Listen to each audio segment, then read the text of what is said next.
Subscribe and you might have a better chance of winning your next game of rock, paper, scissors. Okay.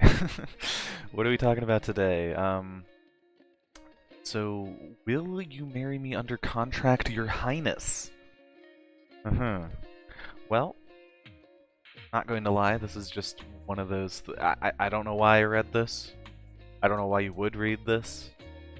I just stumbled upon it and needed something to talk about. As far as ratings go, though, I mean, it was okay. Like a 7. It's alright. Not bad. What's the gist? Well, this person dies to her best friend, her lover, her best friend and her lover kind of conspiring against her. So she's like this incredible mage, right? And basically they just kind of used her to further magical research and kind of just, for her money, her ability, right? Like they just used her up, right? Until she was screwed, she was, overworked, barely making it, and she ends up getting killed off, right? Thing is, she was researching time-based magic, so basically the idea was she wanted to go back in time, or at least the person she was researching it for wanted it to go, wanted to use it to go back in time, but she ended up kind of needing it. So the idea is she goes back in time and kind of wants to get... She wants to get revenge, but she also just wants to, live a better life, right? So her idea is, well, her fiancé in the past was the crown prince, or, well, I think he's like the second prince or third prince or whatever. There's like 6 of them. He's one of them. But he's kind of like a loser, doesn't have any money, no power, and he was basically just using her to do everything. But, so the way to kind of get out of her relationship with this prince is basically to get with a different prince. This other prince is forcing the marriage in a way. So, her being, nothing special, she's good at magic, but she doesn't necessarily have, like, status. She has to get someone of equal or greater status to her, the one that's trying to get with her. So she ends up going to one of the other princes. The thing is, she knows that this guy could use her abilities, so she kind of comes up with this offer, like, hey, I'll help you, you help me, right? So this is where this contract basically comes in. It's a fine setup. I'm not going to say it's really that unique. I mean, we've seen it before, the whole, like, contract marriage, all that stuff. It's not unique, really. I think it's kind of fun that she's kind of going out of her way to kind of stick it to those people from the past. Like, she goes out of her way to kind of screw them over at times because they think that she's still, like, basically a puppet. Which, I mean, I think it's, like, a fun idea. The gist is kind of like this best friend seems to be just jealous of her all the time for some weird reason. The main character isn't really thought of that highly or anything, but she's just extremely jealous of her and basically wants everything that she has. So she wants to steal her magical research. She wants to steal her lover, who is that prince. Now, he's a bit of an asshole, so that's not really a loss for her, but nonetheless, she basically just wants to steal everything that the main character has. She wants, to ruin her reputation, all those things. There are even points where, like, those bully-type characters show up. And the thing is, like, the implication is that they're kind of being manipulated by this, villain, to think that the main character is, like, a terrible person. So that's why, like, they're bullying her. I will say that plot point's a little funky because, like, how they word things is a little strange. Like, they're saying, like, oh, she took her man and things like that. And the man that they're referring to is this guy who she literally just started to get to know. And so it's like, you would know, like, if this guy never appeared around that other character, why would they think that's her man? It's a little weird, not going to lie. So I feel like even that bullying aspect, I feel like it's just kind of like a forced plot point. It doesn't really feel like it makes a lot of sense all the time.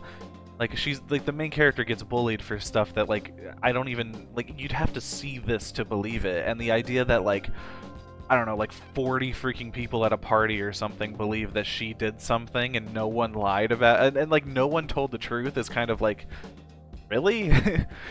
I don't know. It's just, it feels like a lot of them just take the other character's word for it, and they haven't really established that, like, oh, maybe this character has like some ability to like mind control or something. Like, they don't really establish that, and the fact that people can like refuse her and things like that makes me think that that's not really the case, and if it is, it's not really being displayed very well.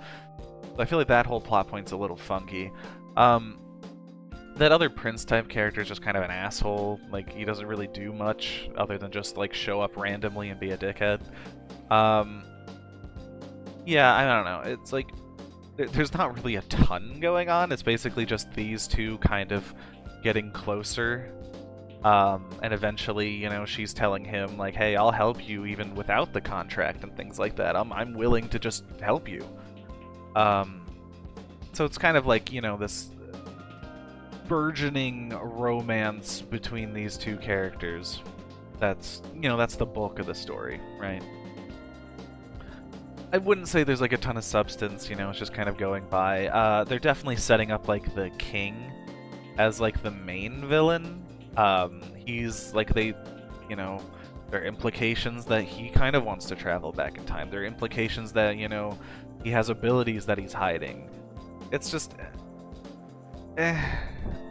I'm not going to get like to the very, very specifics of anything, like, you know, exactly what I think is going on or exactly where things are shifting, but I will say that it seems pretty obvious. You know, maybe they'll turn things in a different direction and I'll be shocked, but from everything I've seen, it feels pretty obvious where they're going. Which I'm not saying is bad, but it's just kind of like, okay, like, I know where this is kind of going. I don't know, like, overall, I would just say, like, the story is relatively linear, you know. She goes back in time, tries to sort things out, makes this contract, and then ends up actually liking him.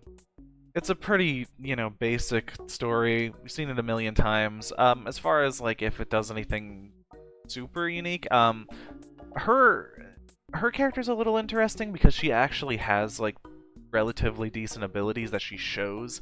A lot of these stories, you know, like the main character will show up and they're like, oh, the main character's so cool, they have all these abilities. But then, like, every time they try to, like, use their abilities on somebody, they just do nothing, and then someone else comes in and saves the day. So it's like, basically the only way that you know that they have good abilities is that other people are saying that they do, like, they never show it. Whereas, like, this character actually shows off her abilities at times, like she makes a ring that can detect any danger, or shows off her magical abilities by, like, you know, summoning fire and things like that and scaring people off. Like, she's actually competent, which I like. But other than that, I mean, it's relatively normal. Not something that I would say is going to stand out. It's just solid. Solid fun. I guess we can, you know, go into the old SAE. What is the SAE? Well, it's story, art, enjoyment. Story-wise, it's basic 5. Like, it's not really doing anything super stand out. It's alright. I wouldn't say it's, you know, anything special, at least. I mean, maybe we can bump it up to a 6 because it's at least competent, right? Like, it's a fairly competent story. There are some moments where I think it's a little bit jank, but it's for the most part relatively good. And I like some of the, you know, attitudes between the characters, the dynamics between the main characters. Like, it's pretty solid. It's okay. You know, I have no issues. Art-wise, like, like I typically when it's like quality art but it doesn't do anything special, like I don't see any flaws necessarily in the art, but it's not really doing anything super unique in terms of designs and things like that. I give it like a 7, and I think that's what I'll do here. Like, it doesn't really stand out necessarily, but it does everything competently. I don't really see any major art issues. Like, it's always relatively like high quality. Enjoyment wise, I'd say a 7. I thought it was fun. I enjoyed seeing like I mean the main thing that was enjoyable is just seeing their dynamic. Just seeing the two main characters kind of forming that interest in each other, and then kind of getting pseudo revenge on all these other characters. It's a fun dynamic. So yeah, I mean I think like a 7 is a pretty solid overall rating. Like it's enjoyable. It's not stand out, it's not like the best story in the world or anything, but it's fun. I would say the weak point is definitely the story. It's just kind of basic. The art isn't really anything that's going to like stand out to you. It's just it's all right. It does what it needs to do. But it's still a fun story overall. So like the enjoyment's like a 7. Like it's still fun. I like it. I don't mind getting some old tropes rehashing themselves and things like that. I still find that to be fun. It's just not maybe something I'm gonna go out of my way to like hunt down or anything. So it's like a 7. I don't know. In my mind, like if we're talking like a 5 is average, and like a 6 is like slightly above average, then I would say this is like a 7 where it does like most things pretty well comparatively. Um, but it doesn't really do anything to stand above, other stories, right? Like it's not doing anything that's like super unique. Like when we're talking like 8s, all the way up to like a 10, we need something that really, really stands out. And I don't think this does that. It just, does everything pretty well. But, whatever. I guess that's about it. I'd appreciate if you could like, comment, subscribe, blah, blah, blah. Maybe leave another story that you want me to read down below. Even if I've read it, I'll read it again. Yeah. See ya.